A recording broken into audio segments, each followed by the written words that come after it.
Bapak, Ibu, dan saudaraku yang terkasih di dalam Tuhan Yesus, sharing hari ini mengenai Injil Matius pasal 19 ayat 23-30 yang diberi judul "Lebih mudah seekor unta masuk melalui lubang jarum daripada seorang kaya masuk ke dalam kerajaan surga."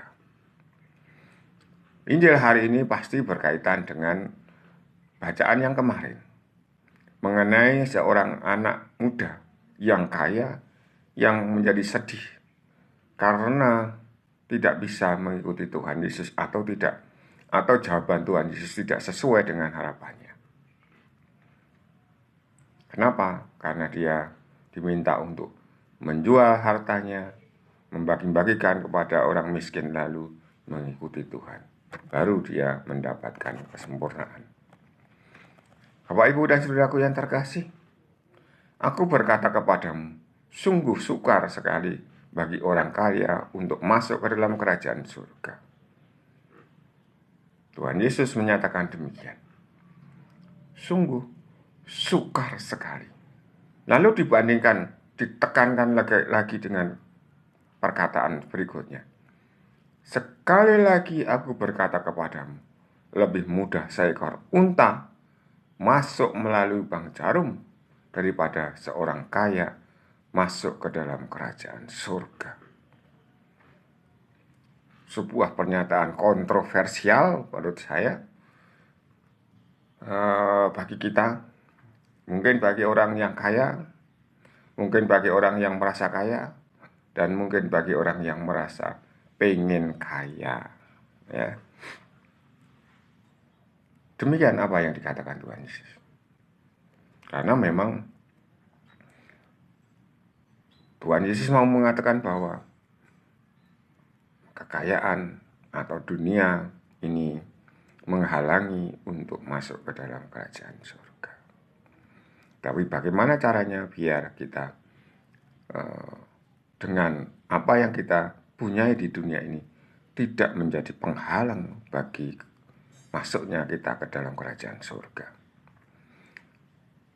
Lanjutannya adalah benar bahwa lalu murid-muridnya menjadi gempar, lalu berkata, jika demikian, siapakah yang dapat diselamatkan? Yesus lalu memandang mereka. Memandang itu artinya mungkin melihat lebih dulu, lalu baru berkata, bagi manusia hal ini tidak mungkin, tetapi bagi Allah segala sesuatu mungkin.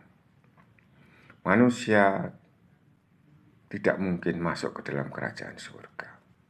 Manusia tidak mungkin diselamatkan meskipun menggunakan kekayaannya, meskipun menggunakan kekuatannya, meskipun menggunakan kebaikan-kebaikan yang dibuatnya, dan segala sesuatu yang dipunyai manusia. Tetapi kemudian Tuhan mengatakan, bagi Allah segala sesuatu mungkin. Kita lalu dimungkinkan oleh Allah itu sendiri. Jangan lupa, bukan karena kita sendiri.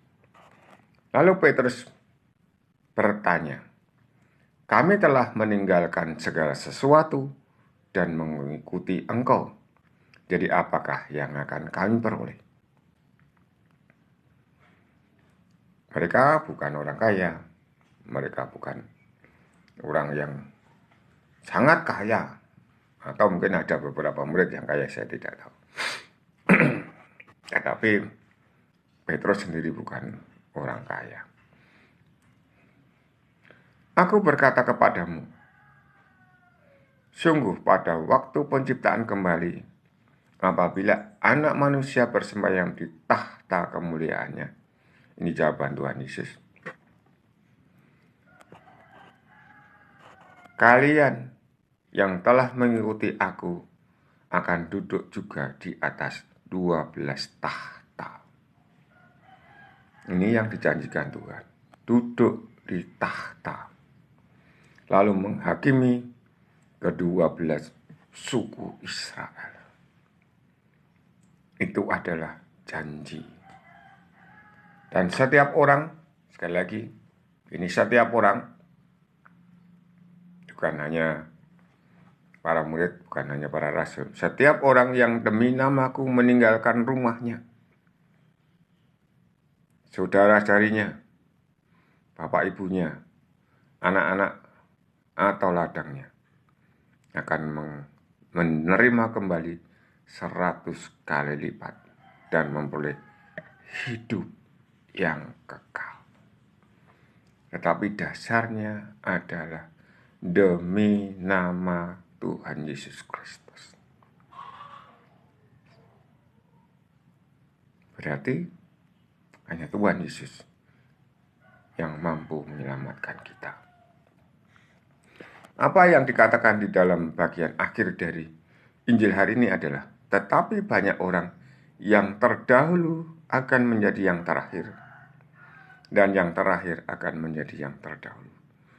Maksudnya, pandangan saya, pengertian saya, pemahaman saya adalah bahwa kita memperoleh anugerah keselamatan.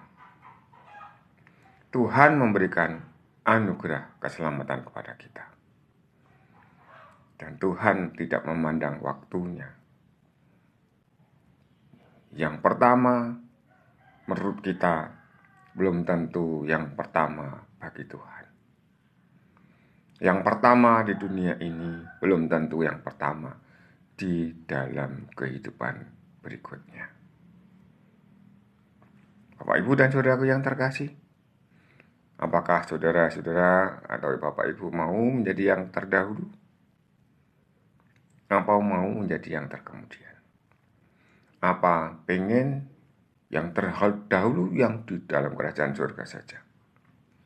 Atau yang biasa-biasa saja? Mari kita kerjakan hidup kita supaya apa? Supaya sungguh saya dan saudara kita ketika kita mengajar kepada anak-anak benar-benar mengajarkan apa yang benar, benar-benar memberi pemahaman yang tidak keliru terhadap anak-anak.